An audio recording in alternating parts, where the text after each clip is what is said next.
Andriamanitra rainy tsara indrindra zeny an-danitra. Fifaliana lehibe ho anay miaraka aminao eto androany. Amin'izao vanim-potoana lehibe ny Pentekosta izao. Ary eto tamponay ny etaeta. Fa vonina-pananaiky sy akatoanao. Anomezany voninahitra tanteraka ny anaranao. Tsaroviny indrafonao aminay. Apireto ndray ny etaetanay, apireto ny etaetanay. Taka ny tamin'ny andron'ny Pentekosta Andriamanitra tsara zay ny an-danitra. Ary mangataka aminao aho amin'ny anaran'i Jesosy. Oka tiany tsapanay ny fahatsaranao. Oka tiany hitanay ny voninahitranao. Reseo lahatra ny fahamarinanao izahay ry tombo tsara zay ny an-danitra. Andray ny vokatra tsara avy amin'ny asan'ny fanainao masina. Ry tombo tsara zay ny an-danitra o. Misaotrany amin'ny fitiavanao, misaotrany amin'ny fahatsaranao, misaotrany amin'ny fahalebiazanao, misaotrany amin'ny voninahitry ny anaranao. Ry tombo tsara zay ny an-danitra mitenena manokana aminay ianao androany amin'ny alalan'ny teninao. Ary ka tompony teninao tsy verina aminao raha tsy tena misy akony lehibe ato anatinay. Amin'ny anaran'i Jesosy Kristy Tompo, misaotra Tompo. Halleluja. Amen. Samitsika mahazo ny toerantsika. Raha misy baiboly eny am-pelantananao amin'izao fotoana izao, ato amin'ny filazantsara nosoratan'i Jaona toko 20 no andeha hovakintsika amin'ny anaran'i Jesosy Kristy tompontsika izany. Filazantsara nosoratan'i Jaona toko 20. Zao no vaky ny teny ato amin'ny anaran'i Jesosy Kristy tompontsika. Jaona toko 20 vakiko manomboka eto amin'ny andininy voalohany zao tenin'Andriamanitra zao ka arao tsara, iano tsara raha tsy mitondra baiboly ianao na tsisy baiboly eny am-pelantananao amin'izao fotoana izao. Ary tamin'ny andro voalohany tamin'ny herinandro dia nandeha maraina koa mbola maizimaizina akany amin'ny fasany Maria Madelenina ka nahitany vato voaisitra tamin'ny fasany. Dia niazakazaka nakany amin'ny Simona Petera sy ilay mpianatra tian'i Jesosy izy ka nanao taminy hoe nalainy olona tao am-pasana ny tompo ka tsy fantatsay izay nametrahany azy. Dia nandeha Petera sy ilay mpianatra anankiray ka nakany amin'ny fasana ary niara niazakazaka taminy izy roa lahy. Ary ilay mpianatra anankiray niazakazaka mihoatra no Petera ka tonga taloha teo amin'ny fasana. Ary niondrika nitsirika izy dia nahita ny lambapaty mipetraka teo, nefa tsy niditra teo izy. Ary avokoa Simona Petera nanaraka azy dia niditra tao am-pasana ka nijery ny lambapaty nipetraka teo. Ary mosara izay nafeny lohany tsy momba mipetraka teo amin'ny lambapaty fa voavalona mitokana. Ary tamin'izay dia niditra koa ireo mpianatra anankiray izay tonga taloha teo amin'ny fasana ary nahita kanino fa tsy mbola fantany ny soratra masina fa tsy maintsy hitsangana amin'ny maty Jesosy. Dia lasa indray ny mpianatra notany aminy. Fa mariny janona notomany teo ivelan'ny fasana. Ary anotomany izy dia niondrika nitsirika ny tao am-pasana ka nahita anjely roa lahy. Anjely roa nitafy lamba fotsy nipetraka teo. Ny anankiray teo an-doha amin'ilay nandrin'ny fatin'i Jesosy ary ny anankiray teo an-tongony. Ary ireo taminy raha vehivavy, nahoana ianao mitomany? Dia hozy taminy, satria nalain'olona ny tompoko ka tsy fantatro izay nametrahany azy. Rehefa nilaza izany izy dia nitodika ka nahitany Jesosy nitsangana teo, nefa tsy fantany ho Jesosy. Ho Jesosy taminy: raha vehivavy, nahoana ianao mitomany? Iza no tadiavinao? Nataony fa mpiandry say izy, ka hoy izy taminy: tompoko, raha ianao no nakazy teto, lazao amiko izay nametrahanao azy, ary izao dia akazy.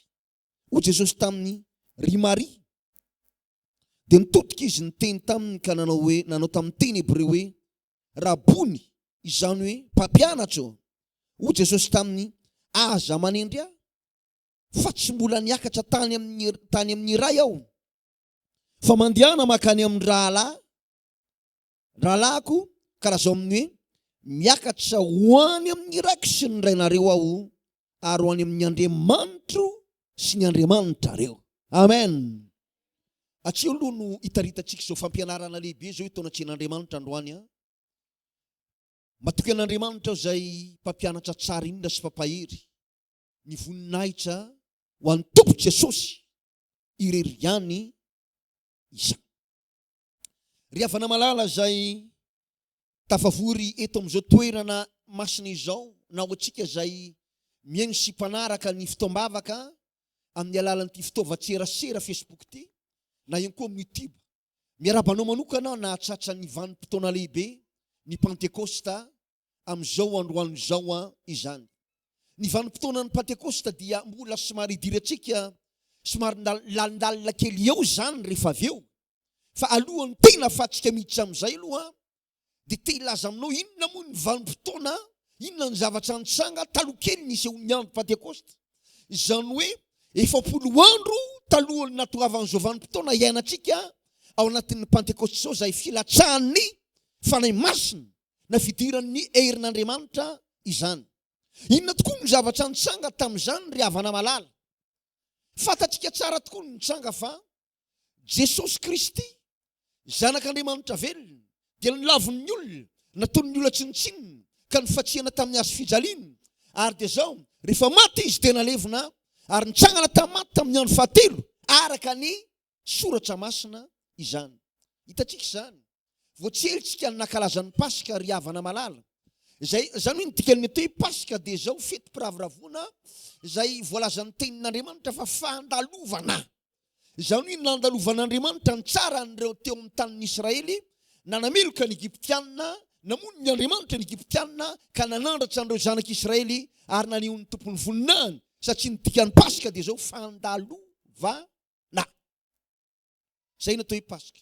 Hitantsika mazava tsara ny bokin'ny Exodosy, toko 12, ny fanambarana mikasika indrindra ny amin'izay atao hoe Pasika izay na fandalovana izany. Nandalovan'Andriamanitra izay ny tsara ny Andriamanitra ny Egyptianina, ary hita mihitsy fa tsisy trano izay tsy mivoapaty teo amin'ny tany Egypta, afatsy ireo zanak'Israely ihany ny voalaza fa nanisy raha izay nitete tamin'ny tolanam-baravarana sy tamin'ny tatao-baravarany tokantranony, ary rehefa nahita izany raha ny zanak'olo zany ilay mpandringana dia nandalo, fa zay tsy nanana raha kosa tsisy fiarovana zany, tsisy zay tsy lafatesana ny lamatoa fa maty avokoa.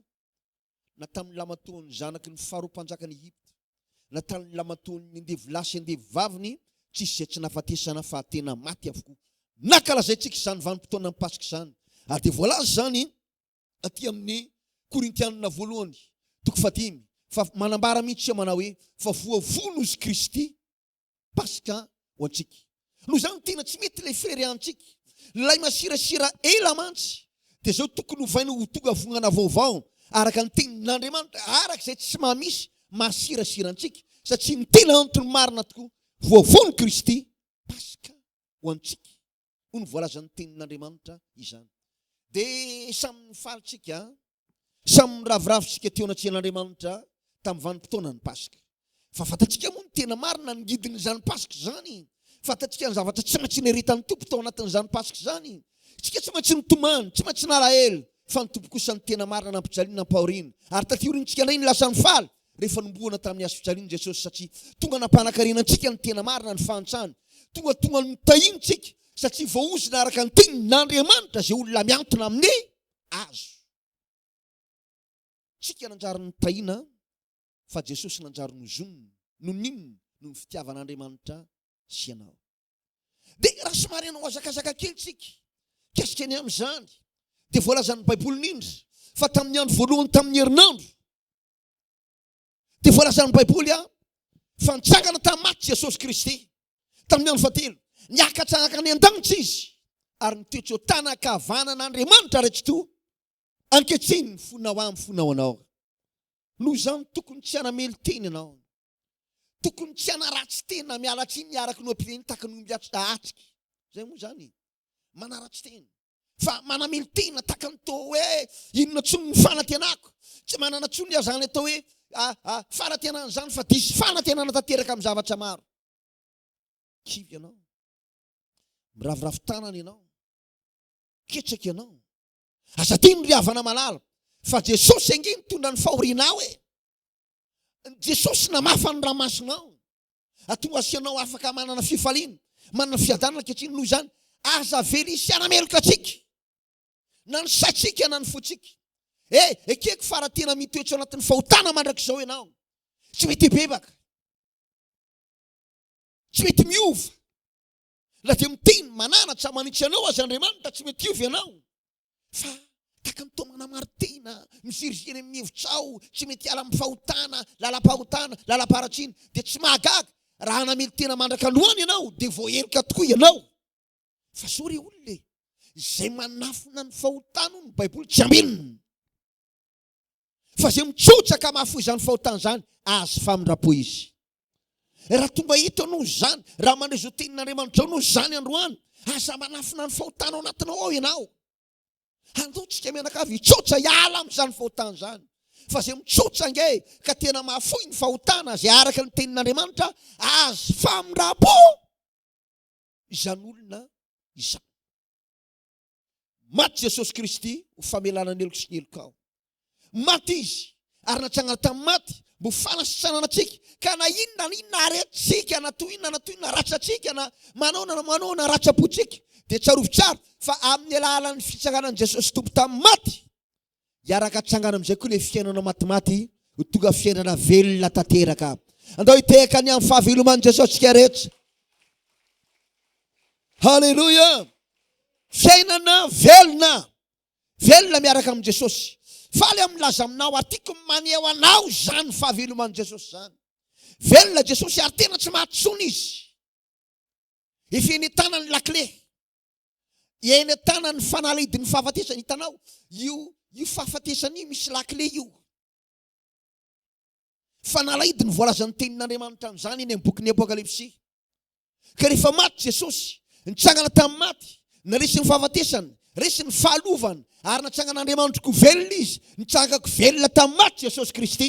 Mazava loatra ary havana malala fa efa inetana ny fanalidin'ny fahafatesany. Fanalidin'ny fahafatesana sy ny fiainantsika.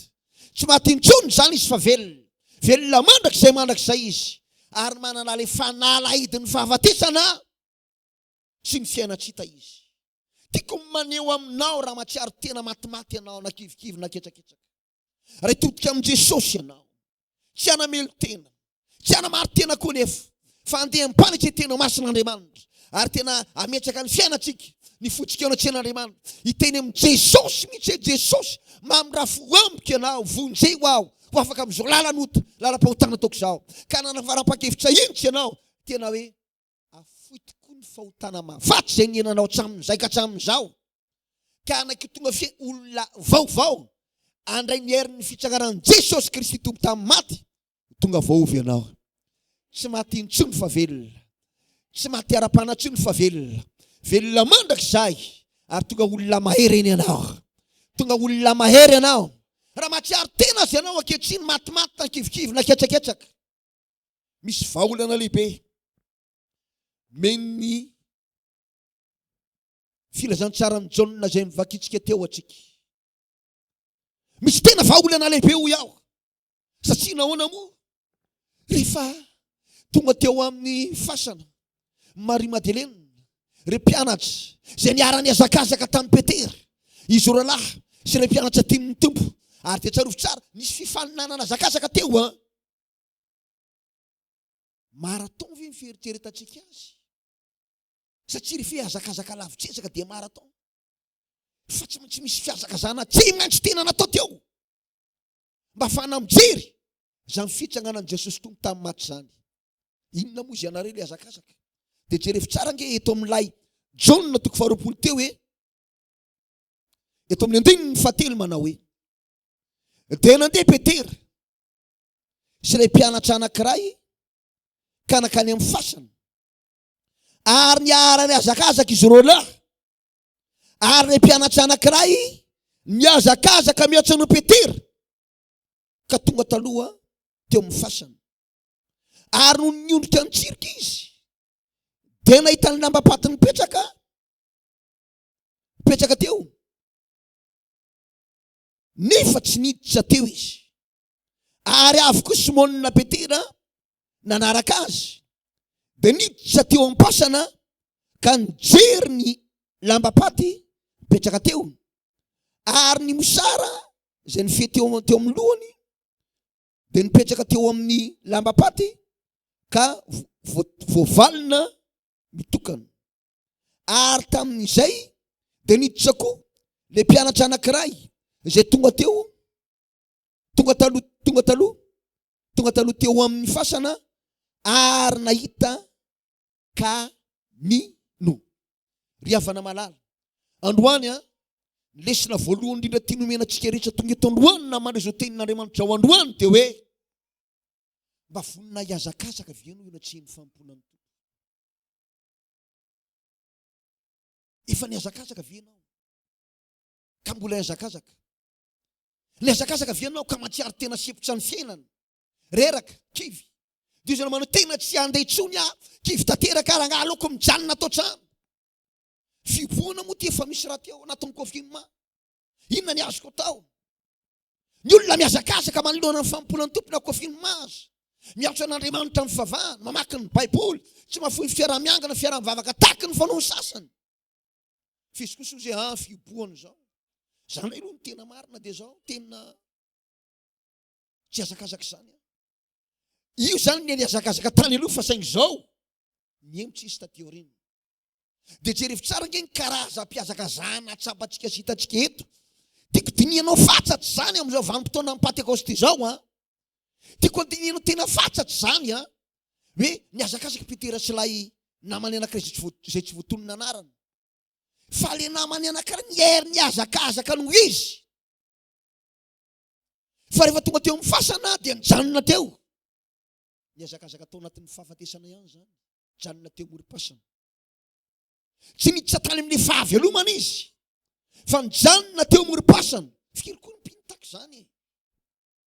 Firy ny zanak'Andriamanitra tahaka izany? Miazakazaka ihany fa rehefa misy famatoram-pahafatesana dia zavatra tahaka ny toa mahakivy mahaketraka mampiraviravin-tanana dia ozy aleoko mijanona. Aleoko tena mijanona. Raha aman-dreny ralasiana vavy malala mandra-pahoviana ny janonanao. Tsy jerevanao tsy hanompoana an'Andriamanitra. Mandra-pahoviana ny janonanao. Tsy tena nosoanao amin'ny fampoana an'Andriamanitra. Ny fiainana dia fiainana tsy miova. Any aparany ihany isy ny andro mahory. Tsika zany tsy afaka hita mihitsy manao hoe nitsatra ny coronavirus dia mijanona treo. Tsisy tsony ny heriti-mandrihana. Asa tino. Fa io tena mazava loatra raha lasiana vavy ray aman-dreny. Efa teny fiasan'Andriamanitra io hoe isy ny heriti-mandrihana. Noho izany zany ny tena izy mifono aminao fa kivalavalam-pitenenana ihany hoe aloha rangaha tena hozoniko coronavirus io hitsahatra treo tsisy tsony. Aloha rangaha tena atao ohatr'izao sy ny sisy tsia. Fangataham-piarovana avy amin'Andriamanitra no tokony ataonao. Raha tena zanak'Andriamanitra marina ianao tsy hanjakan'izany ianao. Ary mivavaka sy mangataka amin'Andriamanitra engane orovan'Andriamanitra ianao. Orovan'Andriamanitra ianao ka tsisy lozan-tsoanao ary tsisy aretina anakaiky ny lainao. Mila mandroso ny Tompo zany tsika tsy mijanona ny famatoram-pahafatesana. Rehefa tena miazakazaka andao hiazakazaka marina tokoa. Fa aza kamokamo, aza varimbarina, aza matoritory, aza malaindaina. Eo anatrehan'Andriamanitra amin'izao ny fahavelomanao zao koa izay manao zay fa niara hiazakazaka ihany fa aloha mijanona amin'izay. Reraka ny amin'ny fiainana sasatra ny amin'ny heriti-mandrihana. Aloha mijanona amin'izay. tsy vaolanao anao ny fijanonanao ny tianatonanao an' Jesosy. Aoka zavy zay. Fa ninona zava-misy amin'ny fiainanao? Na olana, na aretina, na tabataba ny fisasarana. Natao hoe fahafatesana zay olonanao. Atao vitan'Andriamanitra foana ny tena fandrosinao an'Andriamanitra. Andao androso ho an' Jesosy isika rehetra. Amen. Vitsy zay iny Petera vao tonga ihany koa taorinany. Fa ny zavatra anankiray tsapa, nitsay andray Petera dia zao tao anatin'ny fasana, inona nijerevany tao? Lamba tery namonosana an' Jesosy, hitany masina. Le namatorana ny tavany, namizana ny vavany, ny lohany, mivalina tsara tery aloha tery. Teo Petera variny. Ary efa variny Petera, le namany anankiray zay tonga taty alohan'ny anana teo amin'ny moron'inona izy ty, teo amin'ny varavaram-pasana teo, niditra. Fa zao, nino izy rehefa niditra amin'ny fahagagana zany? Fanontaniana mipetraka ianao mahita. Efa mba mino ve ianao fa tian'i Jesosy ianao? Efa mino ve ianao afaka anasitrana anao izy amin'izao retinao zao? Efa mba mino ve ianao fa raha anao zay sain'i Jesosy ataonao ianao akatony ny tenin'Andriamanitra, ijoro arak'izay voalazan'Andriamanitra? Mino ve ianao fa afaka manolonao rehetra Jesosy? Petera niny tena marina nitazana fotsiny e. Fa le namandray nino? Zay ve sa tsy zay mivoalazan'ilay Baiboly teo? Zay sa tsy zay? Ka ianao io aza mba isan'izay tsy mino ianao fa mino ianao. Mino ianao fa aza mba isan'izay tsy mino. Dia ny toy ny fizosan'ilay tantara. Zao ny voalazan'ny Baiboly teto amin'ilay Jaona toko 20 teo. Eto amin'ny 9:7. Fa tsy mbola fantany ny soratra masina, fa tsy maintsy hatsangana amin'ny maty Jesosy. Dia lasanay mpianatra notany aminy. Fa mari kosa ny janona dia vela amin'ny fasana.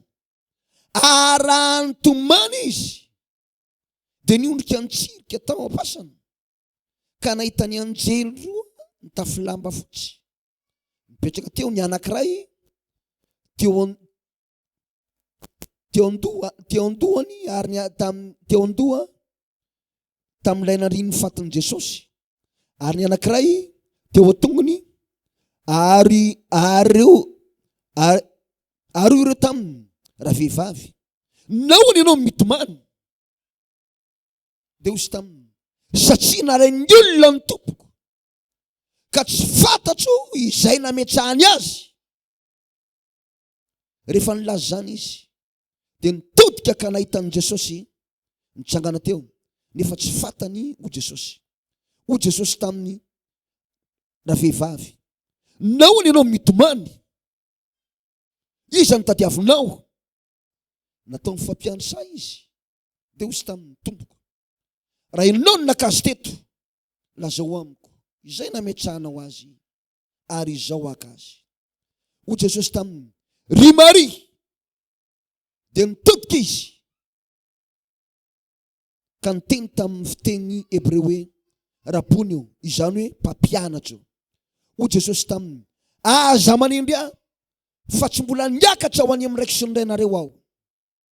Andeha makany amin'ny rahalahako, ka lazao aminy hoe miakatra ho any amin'ny raiky sy ny rainareo aho, ary ho any amin'ny Andriamanitra sy ny Andriamanitrareo. Halleluja. Ry havana malala, zavatra anankiray tiako antsaterina aminao dia izao.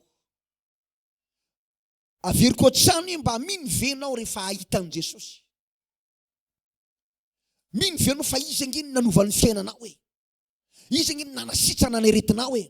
Ary mbola Jesosy ihany ny afaka tena ny fahagagana. Tena tsy hitakatry ny saina eo amin'ny fiainanao e. Fa tsy fahafantarany ity raha vehivavy ty Jesosy io.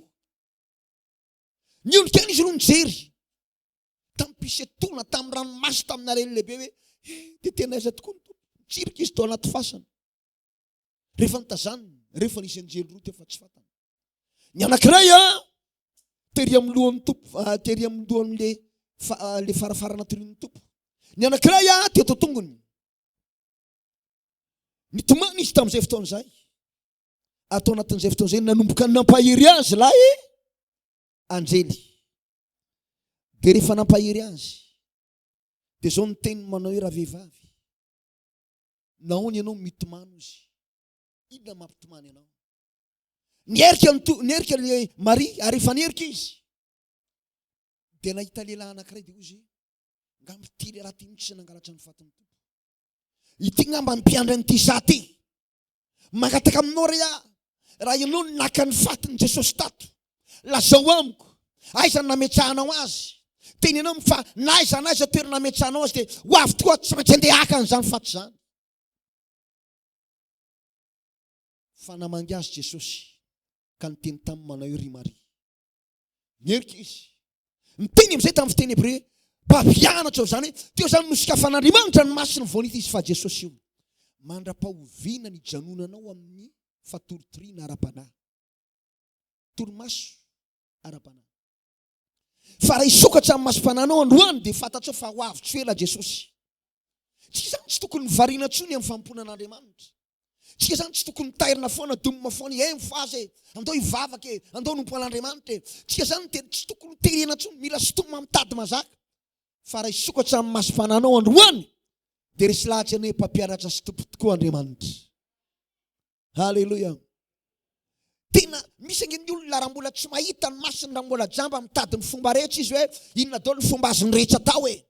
Raha ianao naka azy tato dia zao lazao amiko, aiza ny natfeninao izy, aiza ny nametrahanao azy, fa tsy maintsy ho avy any dia haka azy satria mbola jamba.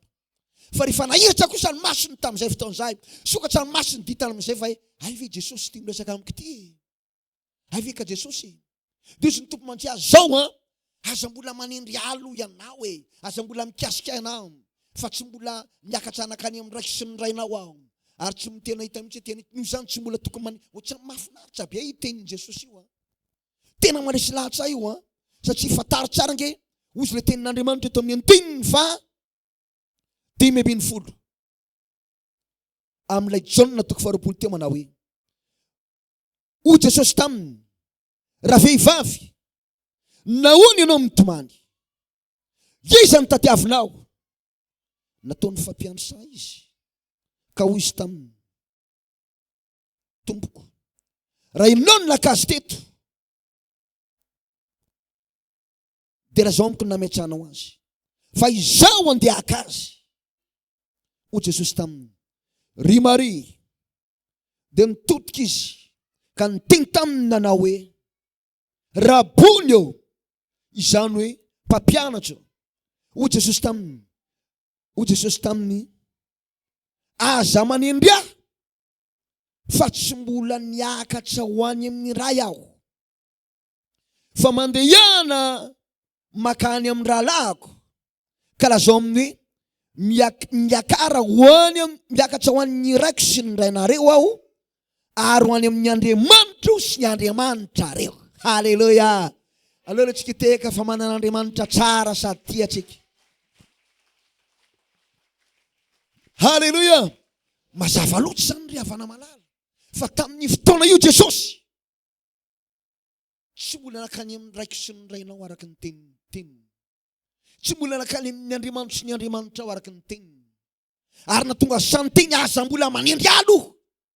Fa tito raha lasa anabavy ray aman-dreny, raha somary manao dignan-dava amin'izay satria ny anton'ilay fotoana somary efa lasalasa ihany ho safosafoko kely mikasika an'ity vanim-potoana amin'ny Pentekosty ity, satria mbola isy ny fotoana reo namantsika mbola atao hoe reo hiditra amin'ny valo sasany mbola ampianarina any amin'ny Pentekosta, reo hiditra amin'ny 7 sasany mbola ampianarina amin'ny Pentekosta, reo hiditra amin'ny 10 sasany mbola ampianarina amin'ny Pentekosta. Androany mara-potonga ny amin'ny ray zany tsika dia hianatra melabelatra ny amin'ny atao hoe Pentekosta. Afaka mba miteka ho an'i Jesosy fianao. Halleluja. Fa hoantsika reto tonga eto amin'izao amin'ny fito zao zany dia tiako tsindriana kely manokana fotsiny lo safona hoe inona marina ny zavatra mitsanga tamin'ity Pentekosty ity. Tsy nisy ny Pentekosty taty amin'ny testamenta vaovao raha tsy nitsangana ka any an-danitra, raha tsy nitsangana tamin'ny maty Jesosy ka niakatra nakany an-danitra. 50 andro taty aorianany nahafatesan'i Jesosy sy nitsanganany tamin'ny maty. Mitogany andro 50 zay tsony vanim-potoana amin'ny Pentecoste. Atao anatin'izay 50 andro zay dia niarany rindry tamin'ireo mpianatra izy. Nany fahagagana. Hitany mason'ny olona rehetra mba tonga ny olona ino. Hoe ino tokoa Jesosy fa teny efa nitsangana tamin'ny maty. Tsy voatazy ny fasana sy ny fahalovana. Afaka nasitrana. Afaka monjy. Ninona zavatra mitsanga aminao androany, faly amlaza aminao, afaka mindra fo aminao Jesosy ka navaka anao. Marary venao, afaka ndray fanasitranana avy amin'ny tompo ianao. Matsiaro tena mandalo zava-tsarotra ve azonao raisina avy amin'Andriamanitra anoany ny vahaolana satria efa nitsangana tamin'ny maty Jesosy Kristy. Halleluja. Zao ny teniny tamin'ny Maria. Ry Maria, mandeana lazao ny ralahako. Aza mbola manindry aloha ianao. Lazao amin'ny olona toriny filazantsara ambarao fa nitsangana tamin'ny maty aho.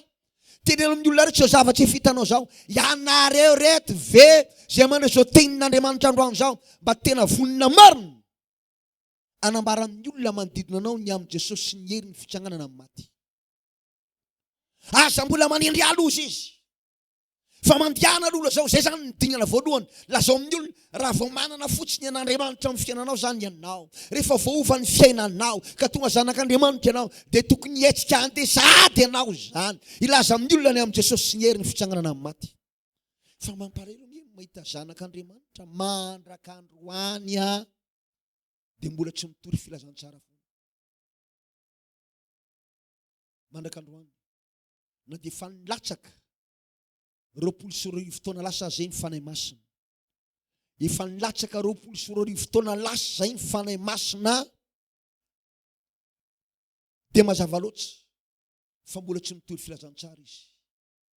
Mbola tsy mijoro amin'ny tenin'Andriamanitra izy. Fa androany tena mitonana ny tompo. Mandiana ozy izy. Mandiana. Lazao amin'ny ralahako.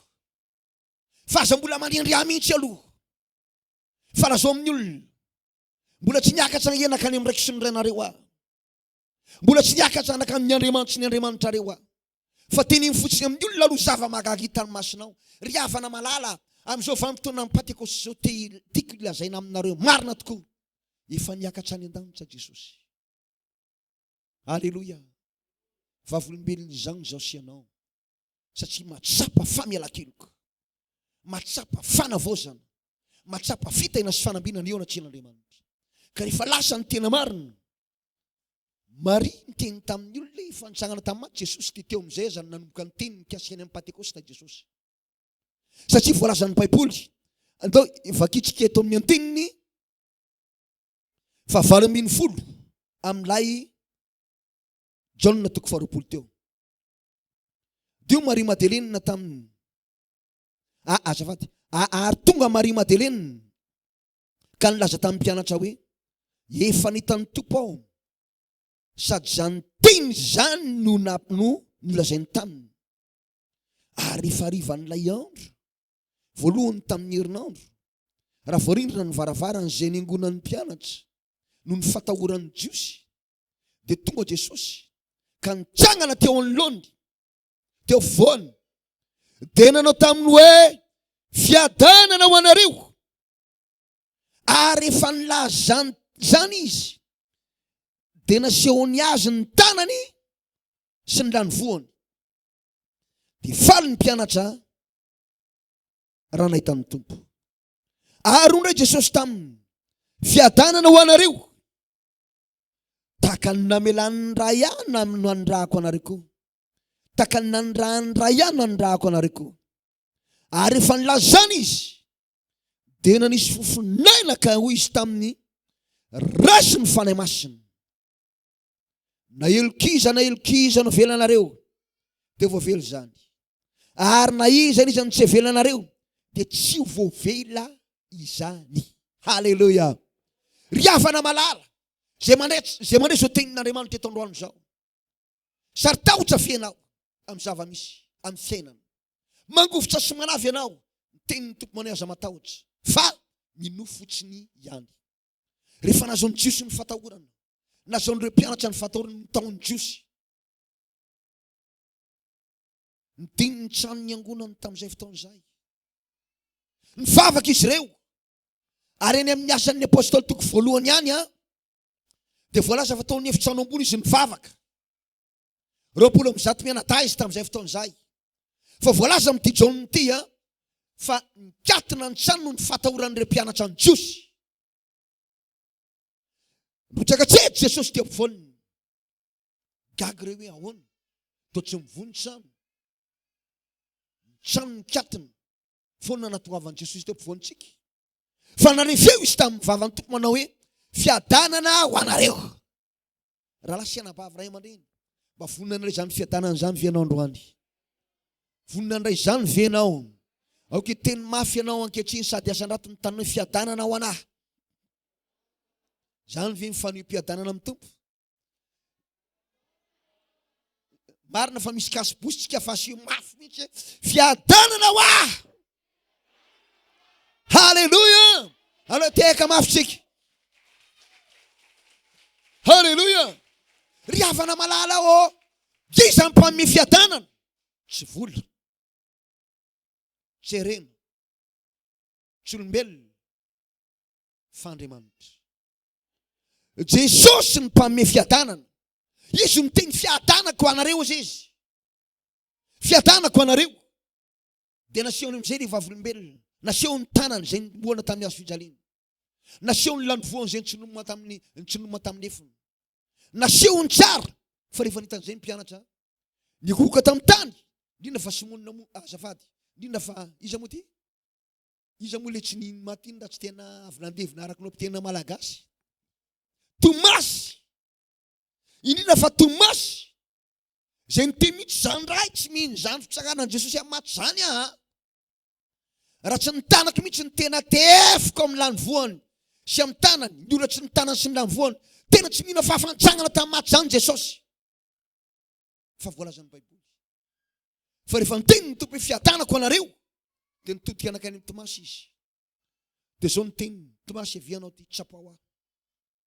Tsapao fa matototo tsy manana vatana takizao.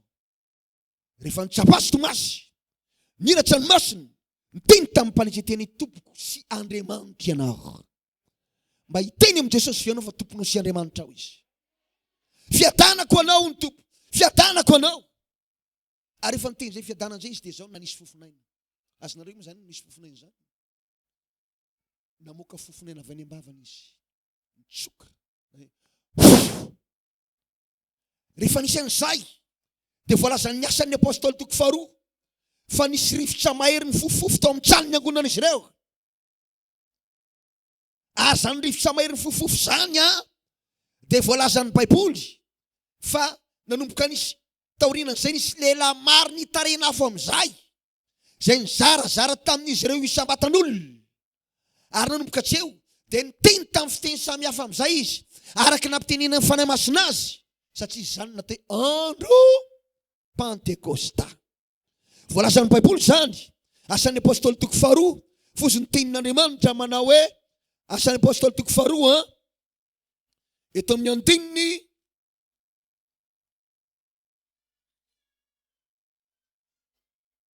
ary tomboko amin'ny andininy voalohany mba azahoanao azy tsara. Zao ny voasoratra. Ary noho ny tongany tamin'ny noho ny tongany amin'ny Pentekosta dia teo amin'ny fitoerana ray izy rehetra. Ary nisy fiatonga tapoka avy tany an-danitra toy ny rivotra mahery ny fofofo ka nanenika ilay tranon'ny angonany. Ary nisy lehilahy maro nitarena afo izay nizarazara nipetraka tamin'izy rehetra isambatan'olona ary samy fen'ny fanahy masina izy rehetra ka dia niteny tamin'ny fiteny maro samihafa araka ny nampitenenany fanahy masina azy avy. Ry hafana malala misy fiatonga tapoka avy tany an-danitra. Zay ny voalazan'ny asan'ny apôstôly tamin'ny andro Pentekosta. Fa tamin'ity Jaona toko faharoapolo ity dia zao izy tena mihitsy Andriamanitra azy nitsangana teo ampovoany Zany tsy fotsiny zany tonga avy any an-danitra, fa ny tena mihitsy avy any an-danitra ny tena marina alohan'ny akaran-tany an-danitra dia Jesosy teo voan'ny mpianatra. Tsisy adevitra zany, tsy misy discussion lavabe zany. Hoe dia ahoana moa?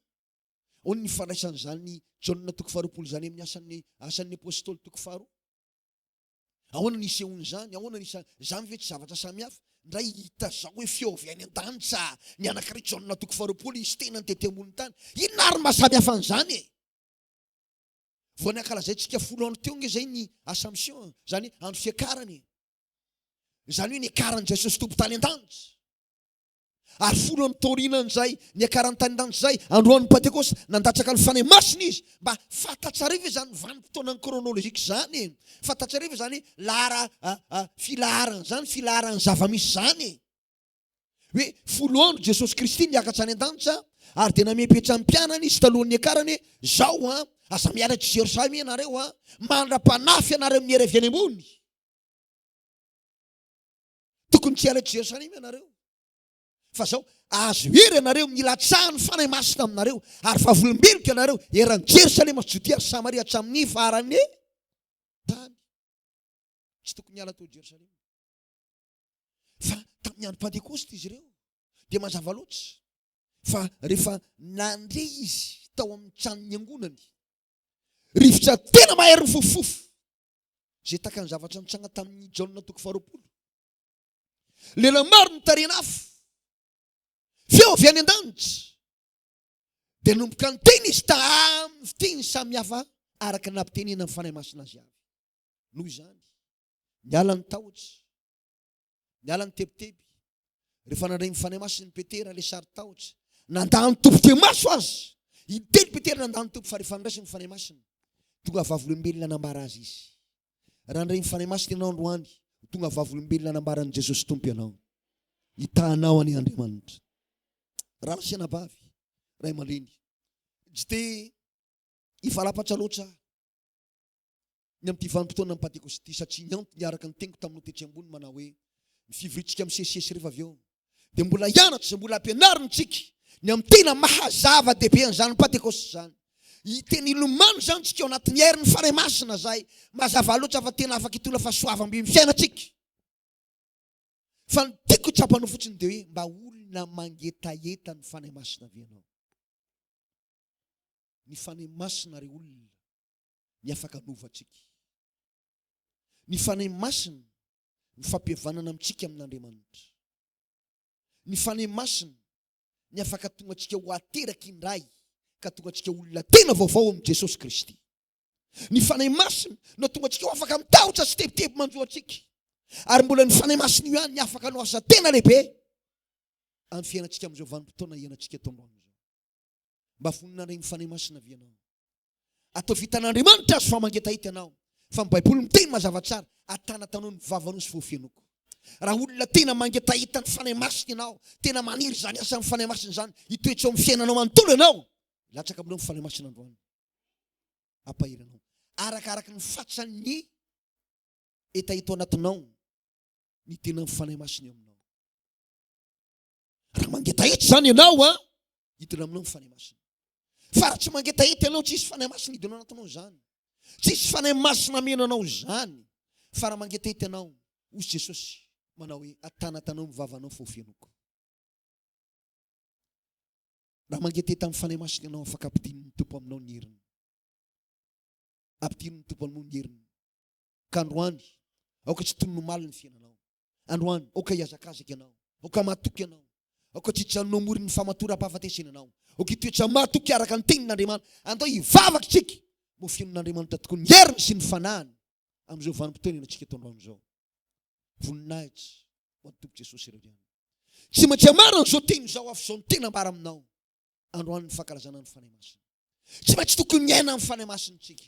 Tsy maintsy tokony mandeha araka ny fitarihan'ny fanahy masinantsika. Tsy maintsy tokony mangataka mba ho fiainon'Andriamanitra ny fanahintsika. Ny fanahy masina no novanao, ny fanahy masina no angananao, ny fanahy masina no anafaka anao, satria ny tompo zany fanahy zany, zay toeran'ny fanahin'ny tompo ny toeran'ny fanafahana. Ny voalazan'ny Baiboly. Dia ho afaka avy ianao, avelo ny fanahy masina napaka ao anatinao. voninahitra ao ny Tompo Jesosy reriana. Ndao hitsangantsika. Vavaka ny fotsika. Ngataka ny fanahy masina toetra ao anatintsika. Fa raha mangataka ny fanahy masina ianao, tsy hamenao ny fanahy ratsy mihitsy Andriamanitra.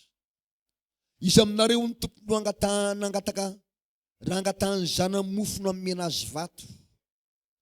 Izy rangatany zanany hazan-drano no amena azy mena rano sy ny hazan-drano.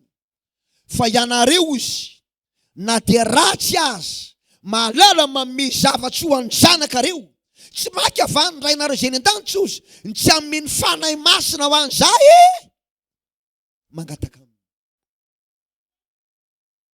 Raitsika ny an-danitra metsika amin'ny fanahy masina, rangataka amin'ny ianao androany. Manana faniriana, manana etaeta, manana favonam-panahy, mba iovy ianao ary velogny fanahy masina novanao amin'izao androany izao. Ok, tanetana ny fonao satria vanim-potoana amin'ny Pentecoste zao. Eto ny herin'ny fanahy masina androany. Asa anatin'ny tanao samy mivavaka amin'ny fotsika rehetra amin'izao fotoana.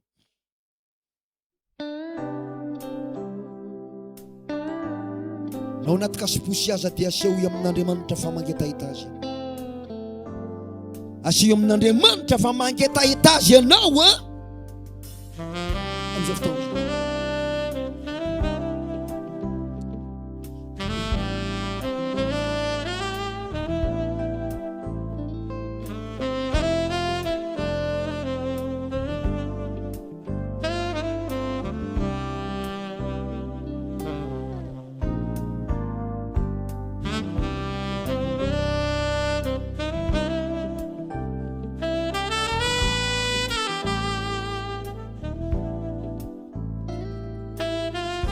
Mivavaka manokana aminao raha. Mangataka aminao ny anaranao ny fanahy masina. Miangavy anao anangana anahy, hitona anahy ho amin'ny fahombiaza anao amin'ny fandresena. Izao fotoana izao, oka tena fotoana anangananao ny fiangonanao, ny olonao, ny vahoakanao. Reseo loatra zahay, fa fotoana amin'ny Pentecoste izao Andriamanitra, isy ny herin'Andriamanitra mikasika mamangy mitona anahy, mampirisika anahy ary mandresy lahatra anahy amin'ny anaran'i Jesosy Kristy Tompo avy amin'ny Nazareta. Aseho amin'Andriamanitra fa olona tena voatona ny fanahy masina, mangetaheta ny fanahy masina ianao. Asa natomafy ny feon'ny fivavaka ao amin'izao fotoana izao. Atao vitan'Andriamanitra fa tena mangetaheta azy ianao, mangetaheta ny fianona ny fanahy masina ianao androany, mangetaheta ny fianona ny herin'Andriamanitra ianao, dia ny fanahy masina amin'izao androany izao.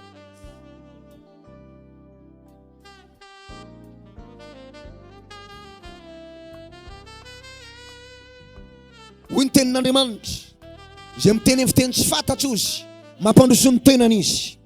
Izay miteny amin'ny fiteny tsy fantatro ny Baiboly, tsy miresaka amin'ny olona fa amin'Andriamanitra. Andriamanitra ny iresahany zava-miafina ary tsy misy olona mahalala. Ny fiteny amin'ny fiteny tsy fantatro dia anisan'ny marika sy proof voalazan'ny Baiboly. Ao amin'ny asan'ny apôstôly toko faharoa no izany ka angetaheta ny fanahy masina ianao. Ok, teny ianao arak'izay mitenena ny fanahy masina anao. Halleluja. Oh, rabasmori gebishabori avribombi kawostirimo. Hallelujah, smori avribombi kawostirimo gebishababa. Magetaita ny fanahy masina. Mameno anahy, mikasika anahy, mandresy lahatra anahy, mitona anahy, magetaita ny fanahy masina. Iasa mahery eto anatin'ny fonay amin'izao vanim-potoana iainana izao. Ampandresy anahy, ampitsoro izay piorina anahy, magetaita ny fanahy masina. Ery lehibe andosika anahy, atonga anahy mpandresy. Mangetaheta ny fanahy masina, hidina ato anatinay, anasitrana anay, satria ny tompo izany fanazana, izay toeran'ny fanahy ny tompo ny toeran'ny fahafahana. Mangetaheta ny fanahy masina, izay tarika hitondra anay ho amin'ny fandresena lehibe, ny anaran'i Jesosy Kristy. Mangetaheta ny fanahy masina, afaka anao asa mahagaga, tena tsy takatry ny saina amin'ny fiainana manontolo, ny anaran'i Jesosy Kristy. Misaotra an'Andriamanitra ray. Halleluja. Re olona te hilaza aminao manokana amin'izao fotoana izao, eto ny fanahy masina. Ary ny vanim-potoanan'ny Pentecoste araka nakalazaina, nambara taminao, nolazaina taminao tamin'ny Baiboly tao. Vanim-potoana tena mampitanetana, tena matsiary, tena kivy ianao. Ohatrany tetehemitra izany, tsy afaka tena loso. Ny vanim-potoanan'ny Pentecoste eka misy herin'Andriamanitra lehibe anosika antsika. Tena anangana antsika amin'izao famatoram-pahafatesana izao. Ary milaza marina aminao aho fa ny Baiboly miteny mazava tsara fa raha manaiky itoeran'ny fanahin'ny tompo ianao satria ny tompo izany fanahy izany, dia ny Baiboly Zay toerana mifanany tompony toerana fanafahana. Teo afaka avy ianao. Anao mifanahy masina hitany anatinao. Mangetaheta fotsiny izao mifanahy masina. Asa anatin'ny tananao dia tenene mangetaheta mifanahy masina. Midina atao anaty henonao. Hitarika ianao, ampahery ianao. Zay mihitsy. Samy mivavaka amin'ny fotsikerentsika. Dia hivavaka amin'izao fotoan'izao anao mba hanasitrana anao amin'ny aretinao. Hivavaka amin'izao fotoan'izao anao mba hahatonga an'i Jesosy any fahagagana tsy takatry ny saina aminao ka hamonjy anao. Vavaka ny marary amin'izao fotoan'izao. Andriamanitra raiky tsara indrindra izay an-danitra. Ny vanim-potoana amin'ny Pentekosta tokoa dia voalazan'ny Baiboly, asan'ny apôstôly toko faharoa sy ny voalaza sy ny manaraka rehetra fa herin'Andriamanitra lehibe sy ny fanasitranana. Herin'Andriamanitra lehibe sy ny fanafahana amin'ny fiainanay, amin'ny maha-olombelonanay. Satria tonga ato anatinay ianao Jehovah Andriamanitra amin'ny alalan'ny fanahinao masina ary ny tompo izany fanazana zay toerana fanany tompo toerana fanafahana noho izany mandidiny Satana amin'ny anarany Jesosy miala amin'ny olona aretina sy janona izy amin'izao aretina izao. Vana ny fahamatorany amin'ny anarany Jesosy Kristy. Tononoky ny herin'ny fanasitranana, tononoky ny herin'ny fanafahana amin'ny alalan'ny fanahy masina zay miasa eto amin'izao fotoan'izao. Anapatapaka ny ziogo amin'ny olona eo, anasitrana sy hamonjy azy, anao asa tena mahagaga amin'ny fiainana anao. Ry tompo tsara izay ny an-danitra amin'ny anaran'i Jesosy Kristy. Misy sabata. Aoka hisaotra ny tompo anao asa anatin'ny tanao dia misaoran'Andriamanitra amin'izay rehetra efa nataon'Andriamanitra aminao. Misaoran'ny tompo satria sitrana, misaoran'ny tompo satria afaka, misaoran'ny tompo satria novonjeny ianao. Misaotra n'Andriamanitra rainy tsara izay ny an-danitra. Oh, dia reny mandrakizay ny anaranao. Misaotra ny fanatrianao, misaotra ny fahagaganao, misaotra ny fahatsarana, misaotra ny voninahitry ny anaranao amin'ny anaran'i Jesosy Kristy tompo. Efa misy asany lehibe ny fiainan'ny tsirairay avy, mihery ny fanahy masina zay nangatahana teto tamin'ity androany ity. Na izany aza toerana misy azy, ambarako amin'ny anaran'i Jesosy fa afaka izy. Misaotra noho izany, sitrany izy, misaotra ny amin'izany ary vaovan'ny fahamatorana, nisy fifaliany, fiadanana ataonao aminy amin'ny anaran'i Jesosy Kristy tompo. Voninahitra tompo tianao, misy saotra tompo tsara izay ny an-danitra. Halleluja. Amen. Tanao ny Andriamanitra, aliny fahatsarany, fahalehibiazany, voninahiny rehetra aminao ny tompo. Aleo teka mafitsika ho an'Andriamanitra fa tsara.